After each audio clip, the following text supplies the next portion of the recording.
Good morning, brothers and sisters in Christ, wherever you are, young and old in the world. Thank you for coming here to listen to my 10-minute Bible studies here on TikTok, and I transfer them to YouTube. So be sure to go back there, subscribe, and you can listen to all the replays.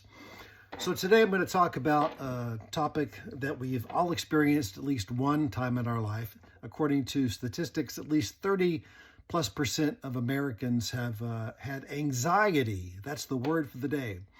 Suffered with anxiety, and quite frankly, I think it's more like 100%, but it's just not recorded.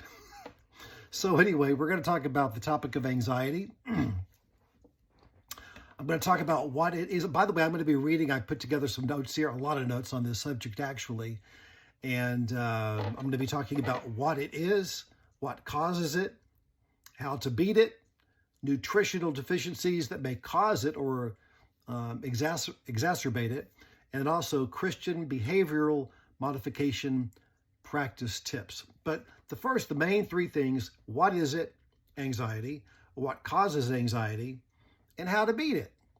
And this is all going to be from a Bible perspective. I have personal experience with anxiety.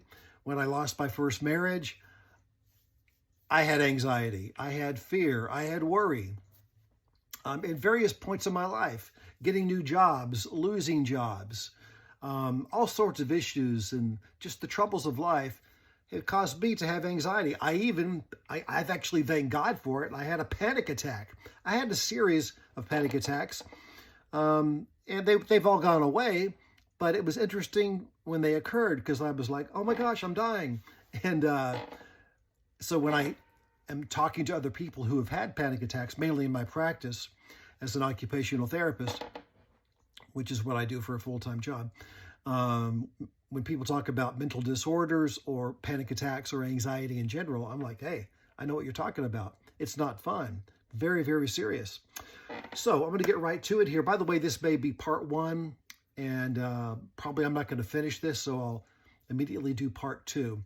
And there may even be a part three, which I'm pretty sure there's going to be, because when I get into the nutritional deficiencies that contribute to anxiety, which there are some, and also the Christian behavioral modification techniques and practice tips, I kind of want to delve more deeply into that as a practical way of using the Bible and behavioral techniques to smash anxiety, fear, and worry in the face. So here, let's get to it. So first, what is anxiety? Well, there's different words. Again, this is from a Bible perspective.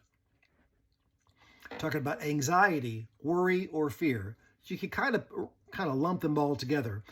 This is my sliding scale, and this is not like documented or anything, but to me, the sliding scale goes like this: fear, which is like in the moment; worry, which can last about a day or a week; anxiety, which can last about a week or for a lifetime, God forbid.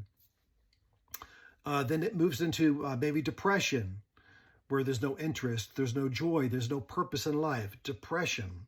And there's various, depression is on a sliding scale as well. We can all be depressed for a moment, and we can be depressed for a day. And then once it starts moving into a week or months, then it starts to get very serious and gets clinical. And that's when, you do want to talk to your doctor and get perhaps some medications. Although I'm not really into that, but hey, it is what it is. If they're available and medications can help with depression, to be medications when it comes to any kind of mental challenge or disorder, medications to me are great because, and I'm speaking from a clinician point of view, is that they definitely can open a door of opportunity to go in through the door and make some positive behavioral changes, or quite frankly, spiritual changes using the Word of God. So there's nothing wrong with, when needed, you definitely want to talk to your doctor. So anyway, fears for a moment. This is my definition. Worry can last from a day to a week. Anxiety from about a week to a lifetime.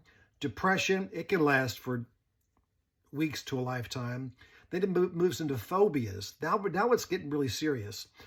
You can have phobias to heights, to bugs, to speaking in public, to public spaces, to small spaces.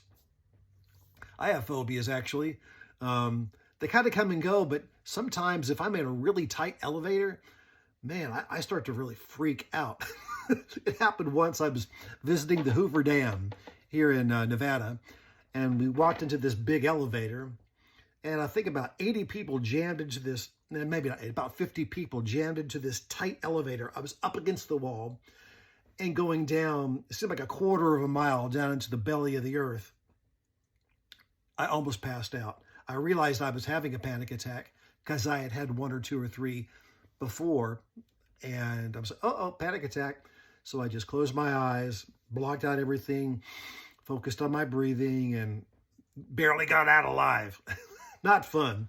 So then we got phobias, and then last but not least, it can move into psychosis, which is not cool at all. We're talking about delusions, hallucinations, confused thinking, and that's when you just need to get to a hospital. And most likely the people around you recognize it, and they're going to recommend and maybe get you admitted or admit yourself. So that's the sliding scale of these of worry and fear and the psychiatric mental disorders. And I believe that, and I believe the Bible proves this out, that everybody born of a woman, the entire human race, has worry and fear and anxiety on some scale, somewhere along the scale. So what can you do about it, right? But before we get there, what is anxiety? What is it? How can we define it? Well, anxiety is a feeling of worry. It's nervousness. It's a fearfulness or unease, typically about an event that's coming or an event that's likely, and this is a key word, probable or probabilistically going to happen. It may not, but it might. Or it's something with an uncertain outcome. That's anxiety. Anxiety continued here. It's a desire to do something typically accompanied with unease, worry, or fear. Like public speaking, you can have anxiety about that. Again, that's just in the moment. That's more of like a momentary fear. Oh, I got to stand up on a stage and speak before people. And do I really know everything? Am I going to forget anything? That causes a temporary fear, worry, or anxiety. Anxiety is also it's a mental condition characterized by excessive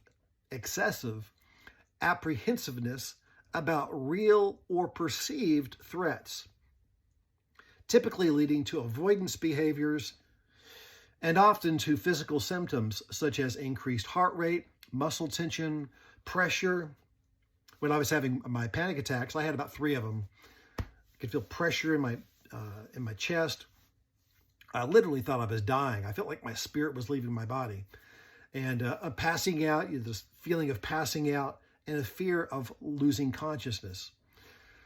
Pretty significant stuff, right? Very scary. And when it happens to you, if you've actually had a panic attack or anxiety, it's not fun. So you're definitely looking for a way to stop this. So, who has anxiety? It affects every single person on planet Earth. The rich, poor, the beautiful, the not so beautiful, the mentally slow, the abused, the spoiled, the traumatized. The rich, they have anxiety. I have everything I want, but how do I keep it? The poor have anxiety. I don't have enough, and how will I get it? The beautiful, I have such beauty, but what if I lose it? The not so beautiful, how can I get beautiful? Who's going to love me? The intelligent, I'm so smart. Why is everybody else so stupid? And, the problem with intelligence, so there's a lot of really highly intelligent people out there. The more you know, the more you realize that you don't know, and that causes stress. The mentally slow, or the average person like me. Well, enough of that. The abused.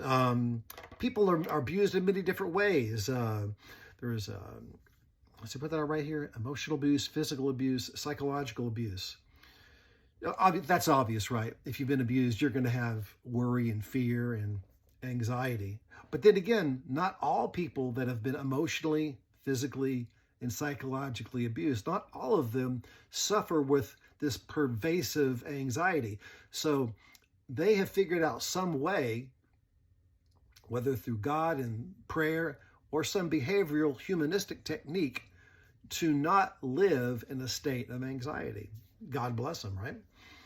And then I put here the spoiled, people that have, maybe children, young children especially, young teens that have had everything handed to them. Even they can have anxiety because when they hit their first challenge in life, wow, they don't know how to deal with it. They were not taught that challenges even exist, and now they have to deal with them. The traumatized, people that are traumatized by families, by strangers, family members or strangers, or by war, can have these feelings. And even, then I put even Leave It to Beaver, Happy Days, Brady Bunch families. Everybody suffers from worry, fear, and anxiety. So, who has anxiety? Everyone has anxiety. It's part of the human experience. It will always manifest itself through the body in poor health, or the emotions through positive and negative behaviors and habits, or positive and negative addictions. So you can think of when people are anxious, they begin to want to control things like their diet. Oh, they're going to go from just, normal weight to just becoming excessively thin and anorexic, or extremely fit, where they get to the gym every single day for an hour. They never miss a day. These people, they never miss a day of working out. They never miss a day of whatever kind of exercise that they must have.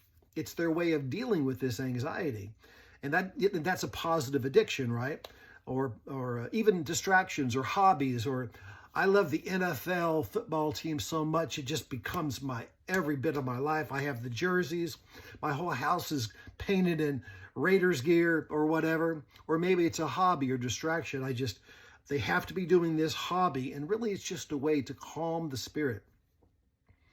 These people that are addicted to all these things in life that life offers probably have an ongoing anxiety. It's their way of dealing with it. So who has anxiety? Everybody. I'm at 12 minutes. I've already got to take this to part 2. Hey, listen, check out part 2 and we will continue. God bless you. Talk to you soon.